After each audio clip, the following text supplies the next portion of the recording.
I started doing theater. I went to Juilliard. I dropped out of Juilliard after about a year. I'm not even sure why at the time.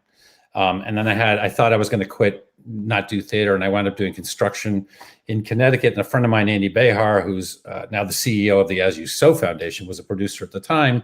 He saw me in Bridgeport, said, "What are you doing here? Come to New York. Just live in my house." And so I lived in his loft.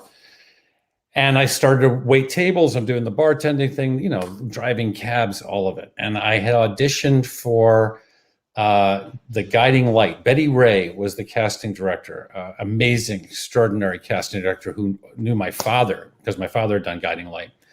And I had auditioned for the role of Josh, which Robert Newman got. And it's so good that Robert Newman got it because it's Robert Newman's role, and it was perfect. And I go and I auditioned for it. I didn't get it. I went to screen test, didn't happen. So 2 months later, I get another call to go in for an audition. And I had to work at the restaurant till 4 a.m. and the audition was like at 9:30 in the morning. And, I felt horrible. I was sick. I was tired.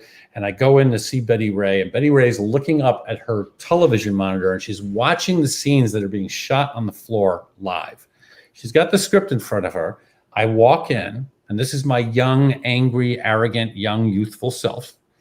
And I start doing the scene, and Betty's not even looking at me. And I tell this story a lot to every young actor I work with because there were several moments I just wanted to say in my youthful, throw the script down and go, well, obviously this is of no, point. And like Lou Grant said, you got spunk. Or you got spunk, right? But I didn't. And I finished the scene. And Betty doesn't even look back at me. And she goes, your screen test will be on Wednesday for Craig Montgomery. Go home. You look like hell. And she looked back up at the TV. And I thought in that moment, had I allowed my ego, my arrogance, my stuff, I could have sabotaged that moment, sabotaged my career. But I didn't. I kept humble and I shut up.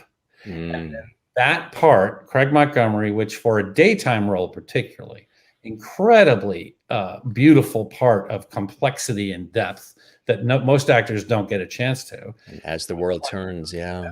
As the world turns, and that launched my career. I mean, having that opportunity to be on that soap opera, that long-running beloved soap opera, I mean, you must have been really pinching yourself, I would imagine, huh? Yeah, once it started, and then it was they didn't know what to do with the character sort of in the beginning, but then we dropped in. And once, there's Meg and Frank. And once that triangle happened, and I was the bad guy, I was the villain for 3 years. And then Meg left the show. And Doug Marland, the late, great, amazing writer, Doug Marland, had a dinner with me. And he said, I know you're thinking about leaving the show, but if you stay, I will turn you into the hero of the show, and I will guarantee you'll get a Best Actor Emmy nomination. And I thought, okay, Doug, that's really, it's lovely. You can promise the parts. You're not going to promise me the Emmy nomination, but okay. And I was touched by it, and I thought, let me try it. So I did 2 more years on the show. He did a masterful job of redemption of the character and brought in the role of Sierra, played by Finn Carter. And that love story exploded. I was working with, her mother, who's just astonishing, Elizabeth Hubbard. And I learned a tremendous amount from her. And at the end of that first year, guess what? I got a nomination for Emmy for Best Actor. Doug Marland was right. That is incredible. That is incredible. People probably remember this scene very, very well. Yeah. Who is that guy? What is that haircut? I was going to say, yeah. But that's, did the notoriety and attention become overwhelming at all for you, or were you embracing it? Because now, you're talking about soap opera fans are definitely diehard, and they know the characters, and then they want the characters to do certain things and be certain ways. What was that like for you? That adulation and the attention being in such a well-known series as The World Turns?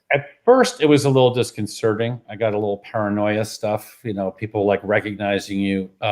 Also, daytime fans, it's very specific. If somebody recognizes me from a feature film, say, or a movie, they usually stand across the street and point. If they recognize you from a primetime show, they're a little bit more forward, but still very respectful. And, you know, I saw you on Chicago PD, for instance. I thought, oh, thank you so much.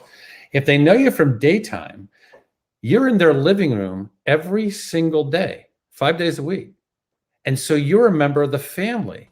The problem is that you don't know that. So somebody walks over to you and suddenly goes, hey, because it's a very familiar thing.